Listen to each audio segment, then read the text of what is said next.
자, 다니엘과 요한계시록이 말하게 하라 8강 시간입니다.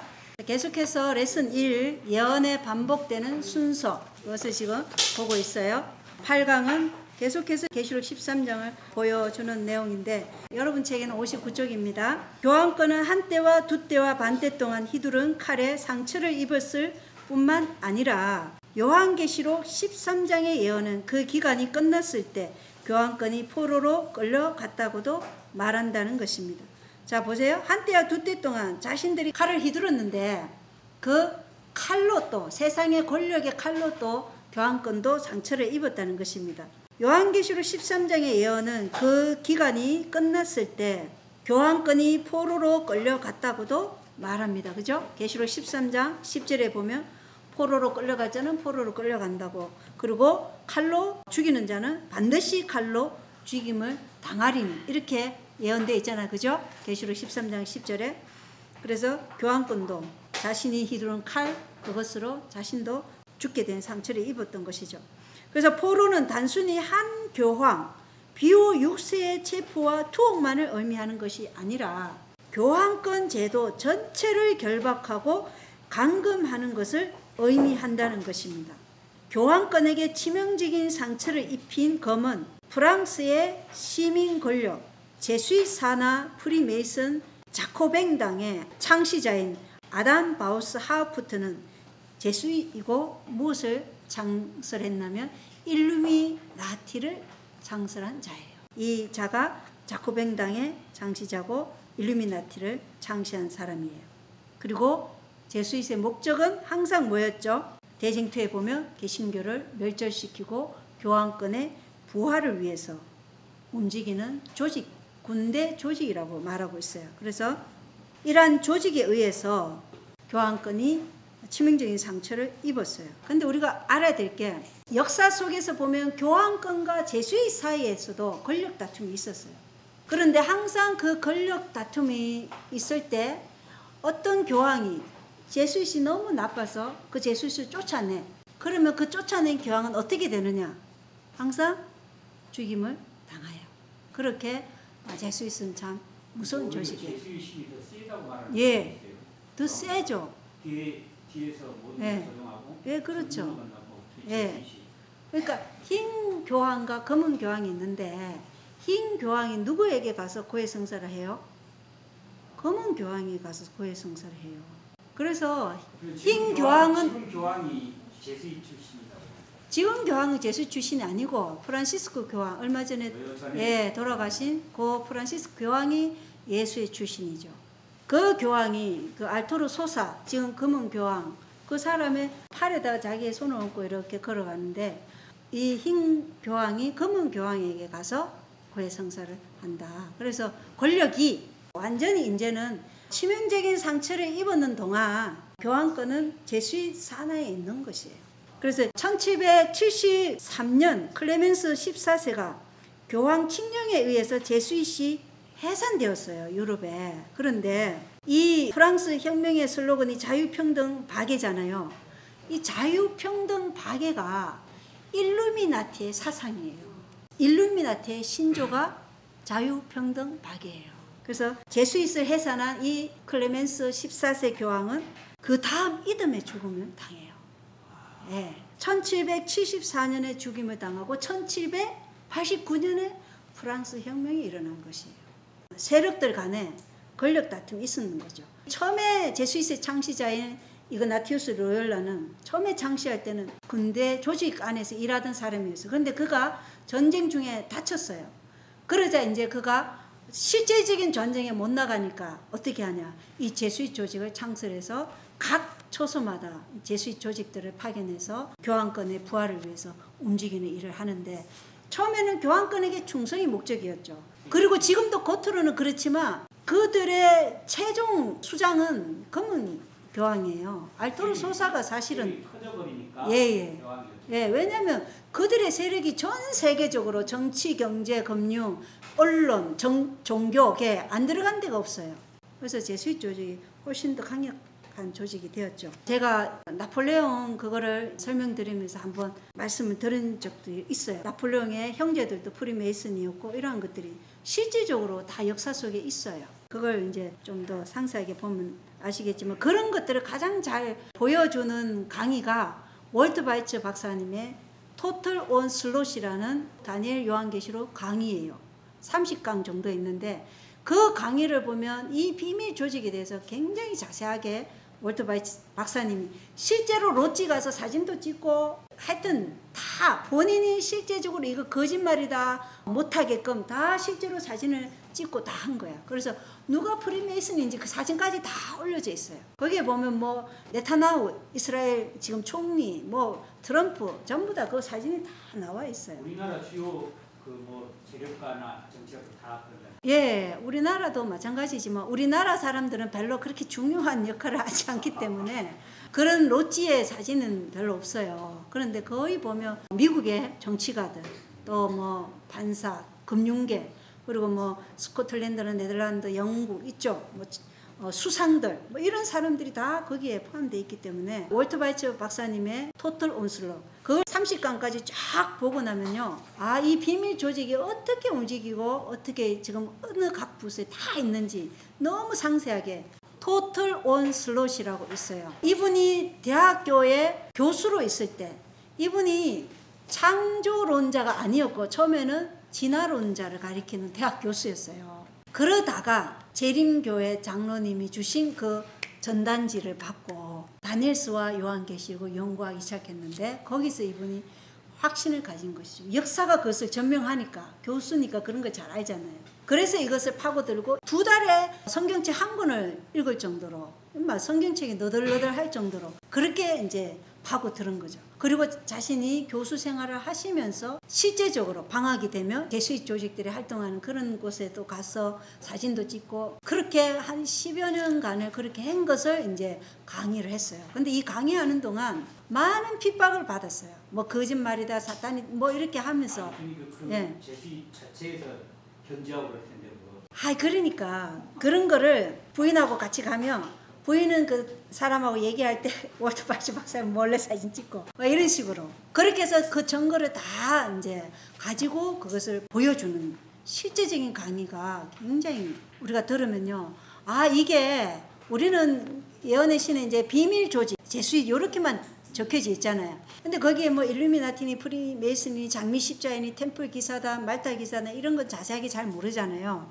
그런 내용들을 자세하게 보여주는 다니엘서와 요한계시록이에요. 그것도 꼭 보시면 굉장히 도움이 돼요. 토털 온슬롯. 한국말로 번역을 다 해놨어요. 그걸 번역한 사람이 호주에 있는 우리 재림 교인이에요. 지금 그분이 목사가 됐더라고요. 젊은 사람인데 젊을 때 그거를 했어요. 네, 그래서 굉장히 도움이 된다는 것을 여러분 그거 꼭 보시기 바랍니다. 월터 바이츠 박사님. 월터 바이츠 성경 이렇게도 쳐도 나와요. 월터 바이츠. 전체 제목이 토틀 온슬롯인데 그게 한 30강의가 있어요. 201강부터 쭉 보고 그리고 그분이 창조와 진화론에 대해서도 얘기한 게 또 몇 강 있고 그리고 그분의 개인 간정도 얘기해놨어요.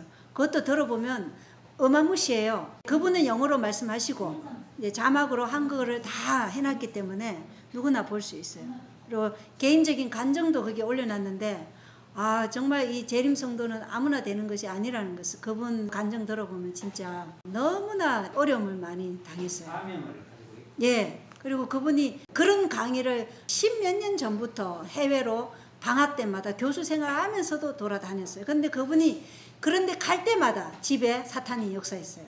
막 물이 막 집이 홍수처럼 뭐가 터져가지고 그렇게 되든가 아니면 아내가 다치든가. 그래서 그분이 진짜 하나님 안 갔으면 좋겠다. 내가 가면 항상 일이 일어나니까. 예, 그럴 정도였어요.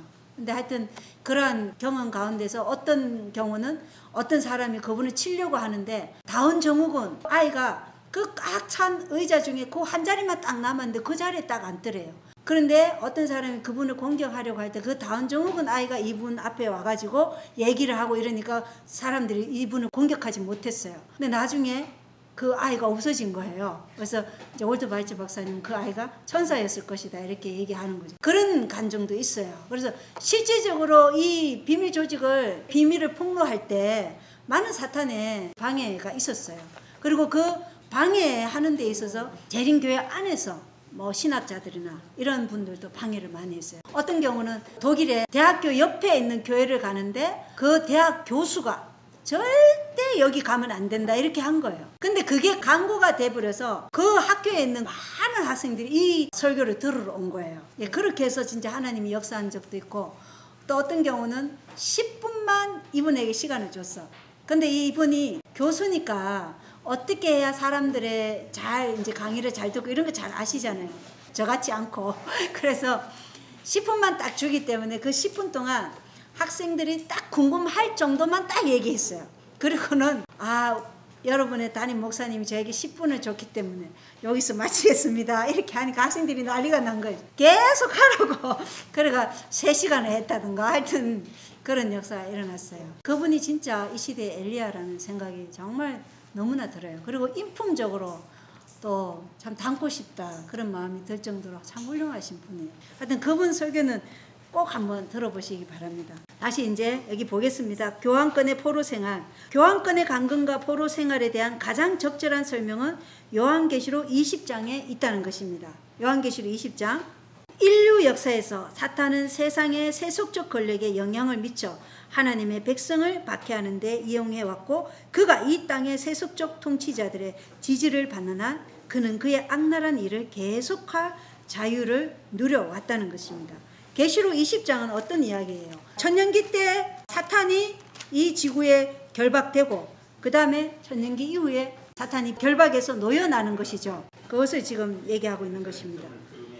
예, 그러나 재림 때에는 사탄이 역사 속에서 이용해온 모든 권력자들과 그들의 시민들까지 멸망할 것이라는 것을 계시록 20장 5절이 얘기하고 있어요. 왜냐하면 천년이 끝날 때까지 다시 살지 못하였더라. 그래서 그것을 얘기하고 있고, 따라서 그는 권력 기반이 이렇기 때문에 결박당할 것이다. 그래서 요한계시록은 이러한 강검을 큰 쇠사슬, 결박, 가두고, 봉인, 감옥이라는 단어로 묘사한다는 것입니다. 그래서 계시록 20장 2절에 보면 천년 동안 사단이 결박되었더라 이렇게 말씀이 있잖아요. 그래서 왜 사단이 결박되었다고 표현을 한다고요?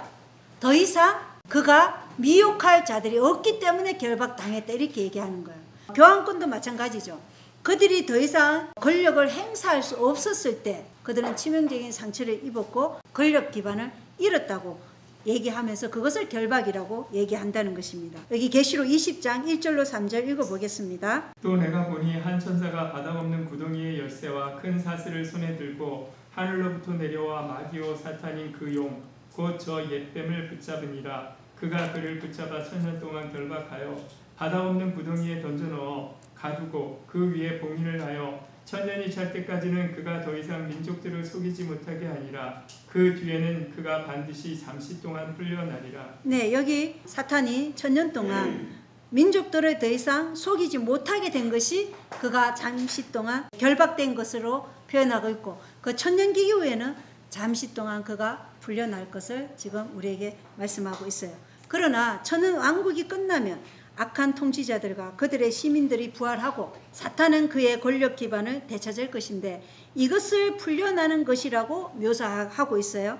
그래서 세속적 통치자들이 부활하면 그의 상처는 아물 것이며 세속 권력의 칼을 되찾아 거룩한 도시를 공격할 계획을 세울 것이라는 것이죠. 그래서 사탄이 결박당한 것은 더 이상 민족들을 속이지 못할 정도로 모든 악인들이 어떻게 됐어요? 땅의 배설물이 돼서 다 죽은 상태이기 때문에 사탄과 악한 천사들은 더 이상 미혹할 존재가 없는 상태를 결박당했다. 그런데 다시 이 악인들이 모든 6천년간에 있었던 그 악인들이 부활할 때 사단의 결박이 풀려난다 이렇게 설명하고 있다는 것입니다. 그래서 풀려난다는 것은 다시 민족들을 속일 수 있는 기회가 이제 왔다는 것이죠. 그 기회가 왔을 때 사탄이 어떻게 했는지 한번 보겠습니다. 계시록 20장 7절로 8절입니다. 그 천년이 다 참에 사탄이 자기 감옥에서 풀려나고 나가서 땅의 사방에 있는 민족들 곧 곡과 마곡을 속이며 그들을 함께 모아 전쟁을 하게 할 터인데 그들의 수는 바다의 모래 같으리라. 예, 천년이 다 차니까 이제 감옥, 이 지구라는 감옥에서 사탄이 풀려났다는 것은 이제 다시 민족들을 속일 악인들이 부활했다는 것이에요. 그리고 사탄은 그들에게 어떻게 한다고요? 곡과 마곡을 속임. 이 곡과 마곡은요, 성경절에 보면은 이스라엘 하나님을 대적하고 하나님의 백성들을 핍박하는 세력을 곡과 마곡이라 그래요. 그래서 이러한 세력들을 다시 속이는 거예요. 다시 어떻게? 저 새 예루살렘 도성을 우리가 무너뜨릴 수 있다. 내가 원래 저 새 예루살렘 도성의 창시자인데 내가 그 권력을 빼앗겼다. 이러면서 누가 이 악인들을 부활시켰다고 거짓말시켜요? 사탄 자신이 이 악인들을 부활시켰으니 나와 함께 어디를 공격하자고요? 저 새 예루살렘 도성을 공격해서 우리가 그 성을 빼앗자. 이렇게 속인다고 각시대 대쟁터에는 나와 있죠. 그리고 그들을 모아서 전쟁을 하게 할 터인데 이것이 곡과 마곡의 전쟁이다 이렇게 말하고 있는 것이에요. 우리는 천년왕국 이후에 일어날 사건을 얘기하는데 세대주의 개신교에서는 이 곡과 마곡의 러시아가 이스라엘을 공격할 때 그때 이 곡과 마곡의 전쟁이 일어난다. 이렇게 예언을 엉뚱하게 해석하지 않도록 이 예언의 사슬을 역사에 반복되는 순서를 통해서 다니엘 2장은 7장을, 다니엘 7장은 2장을, 또 계시록 12장은 다니엘 2장과 7장을, 그리고 계시록 13장은 계시록 12장을, 또 13장의 부족한 부분을 보완하는 것은 계시록 17장. 이렇게 해서 예언의 사슬고리를 이렇게 함께 이렇게 가야 이런 말이 안 나온다는 것입니다. 그래서 한 때와 두 때와 반 때가 끝날 무렵 교황권의 계층 구조에도 비슷한 일이 일어났다는 것입니다. 그 기간 동안 교황권은 유럽의 세속적 통치자들의 칼을 이용해 성도들을 박해했기 때문에 제한이 없었으나 1798년 교황권 체제는 세속의 칼의 지지를 잃었고 그 결과 결박되어 포로가 되었다는 것입니다. 그래서 계시록 13장 10절에 뭐라고 되어 있죠? 포로로 끌고 가는 자는 포로로 끌려갈 것이요 칼로 죽이는 자는 반드시 칼로 죽임을 당하리니 이렇게 말씀되어 있잖아요. 그죠? 그래서 교황권이 포로로 끌려갔다는 것을 얘기하고 교황권이 자신들이 권력을 휘두른 그 칼로 다시 그 칼이 교황권을 치명적인 상처를 입혔다는 것을 우리에게 보여주고 있다는 것입니다. 그리고 그 세속적인 권력을 잃어버렸을 때 교황권을 지지하는 세력을 다 잃어버렸어요. 그것이 우리는 유프라테스 강물이 말랐다 이렇게 표현하죠. 그죠? 그래서 그 지지 세력을 잃었기 때문에 유프라테스 강물이 말랐다. 그래서 더 이상 압제와 폭정의 시간이 지금은 보루 상태에 있는 것이다.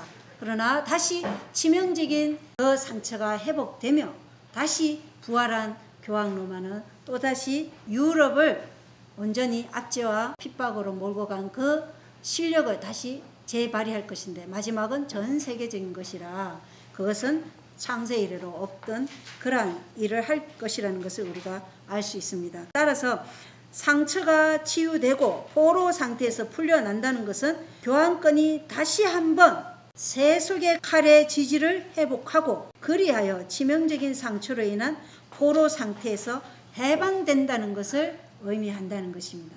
지금 교황권의 치명적인 상처 그리고 그 칼에 대해서 우리가 보았습니다.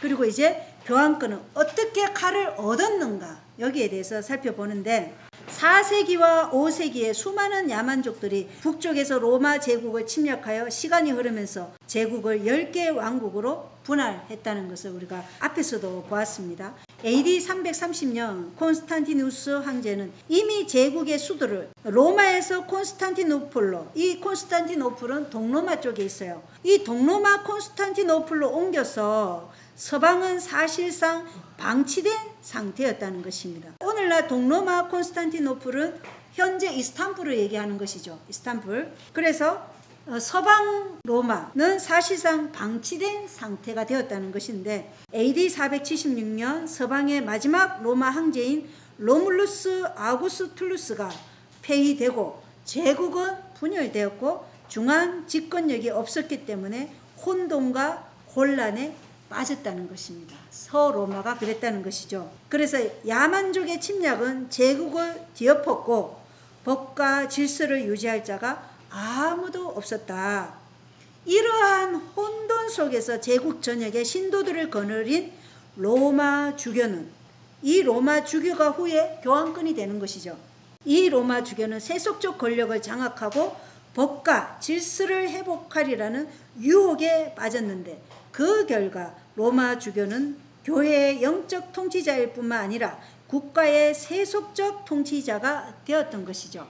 그 자신이 대표한다고 주장했던 예수나 또 계승한다고 주장했던 개종한 베드로와는 달리 로마 주교는 세속적 권력의 고삐를 잡았던 것입니다. 사탄은 예수님께 세상 권력의 통치권을 제안했죠. 언제 제안했어요?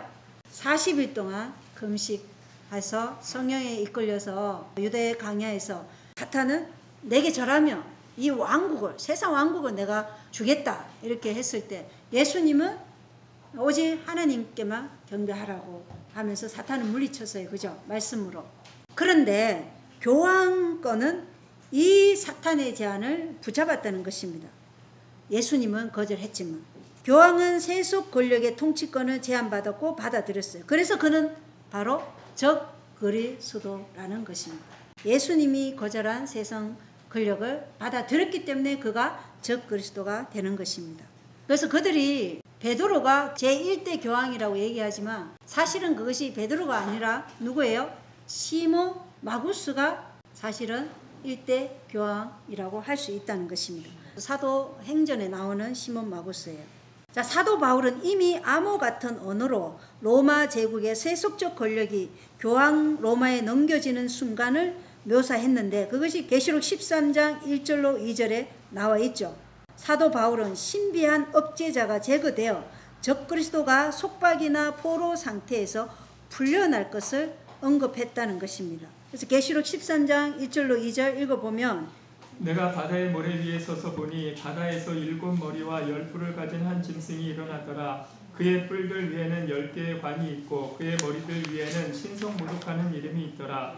내가 본 그 짐승은 표범과 비슷하고 그의 발은 곰의 발 같으며 그의 입은 사자의 입 같은데 용이 자기의 권능과 자기의 자리와 큰 권세를 그에게 주었더라. 그래서 이 용은 이교 로마를 가리킨다 그랬죠. 사탄은 세상의 대리자를 갖고 있는데 지금 이 용은 이교 로마를 통해서 사탄이 자기 자신을 드러내는 것이고 또 교황 로마를 통해서 사탄은 또 자기 자신의 일을 하도록 하는 것이죠. 그래서 이 교황 로마는 이교 로마에게서부터 자리와 또 큰 권세를 받았어요.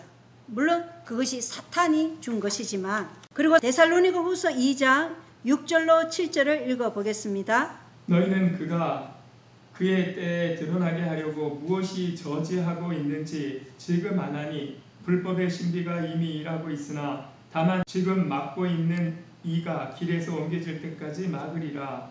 예, 여기 중요해요. 그가 그의 때에 이 그의 때는 제 사람을 얘기하는 것이죠. 제 사람 누구예요? 교황권을 얘기하는 거예요. 데살로니가 후서 2장 3절 4절에 보면 제 사람 멸망의 아들이 하나님의 성전에 앉아서 자기를 하나님이라 경배받으려고 한다 그랬는데 그의 때는 교황 로마를 얘기하는 거예요. 그게 AD 538년이에요.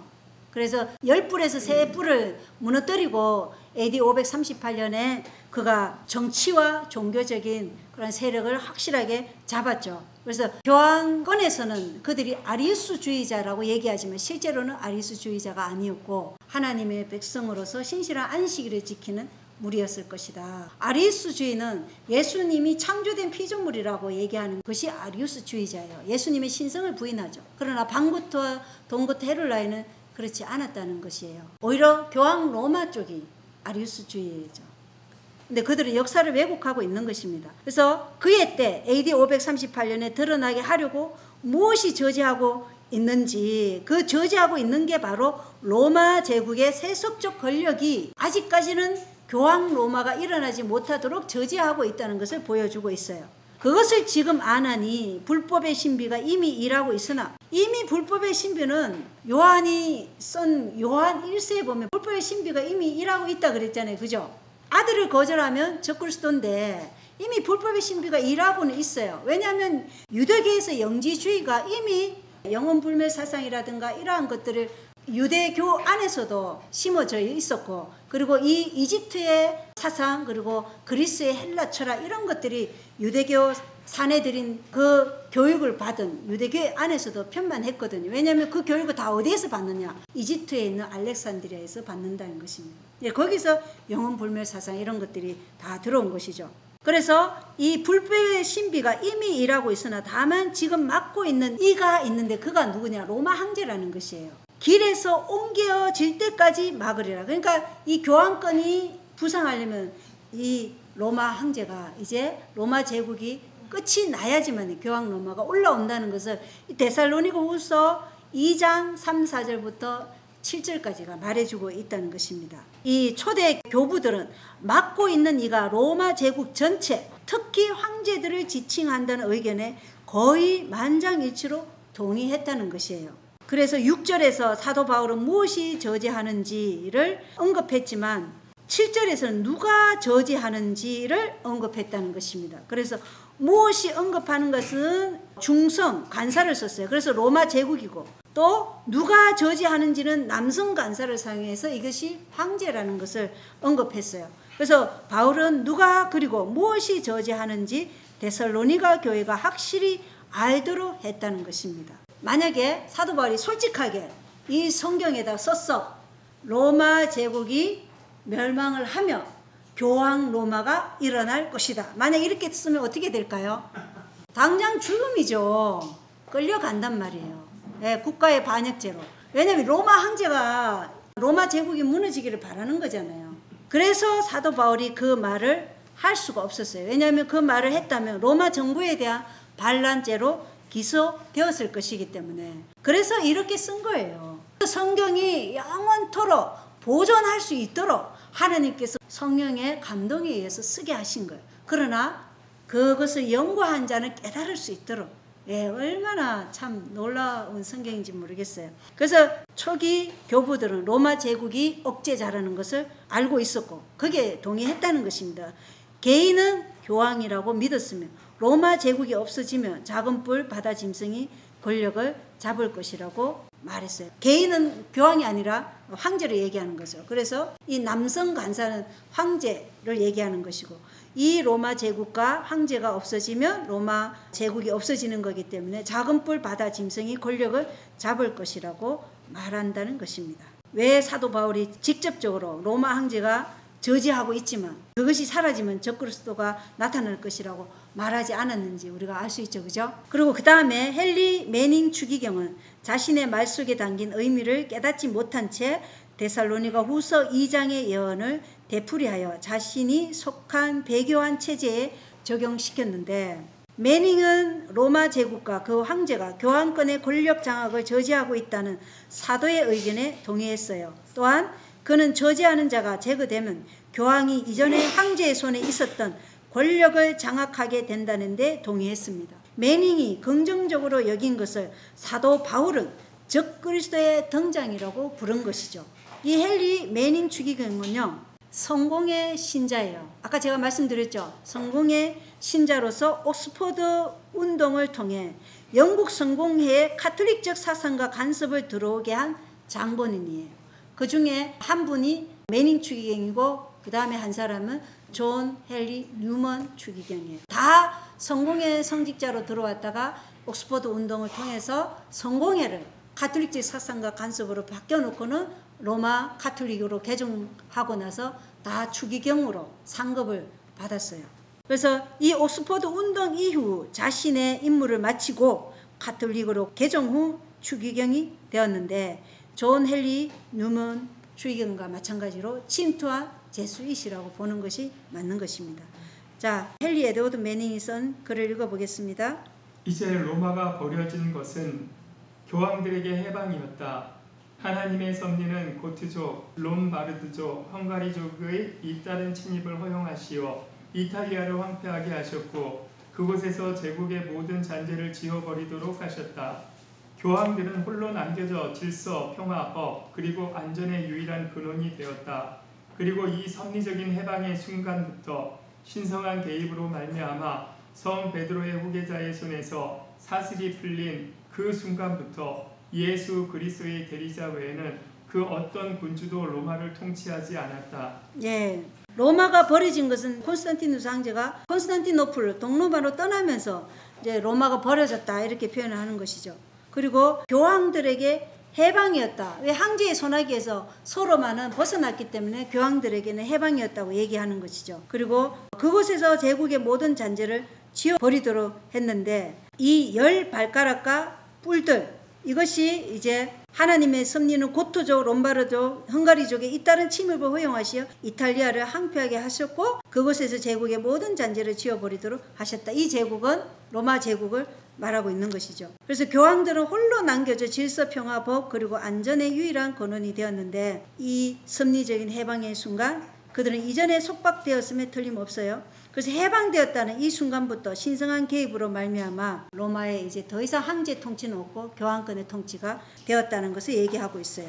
그리고 매닝 추기경은 다음과 같이 더 자세히 설명했어요. 그러나 콘스탄티누스가 로마 법의 용어로 하나님의 명령으로 쭉 하나님의 명령에 의해 제국의 왕자를 콘스탄티노플로 옮긴 순간부터 로마에는 로마의 주교들이 영구적인 충성을 바쳐야 할 세속적 군주가 통치하는 일이 결코 없었다. 그 순간부터 하나님 자신께서 그분의 교회를 해방시키셨다.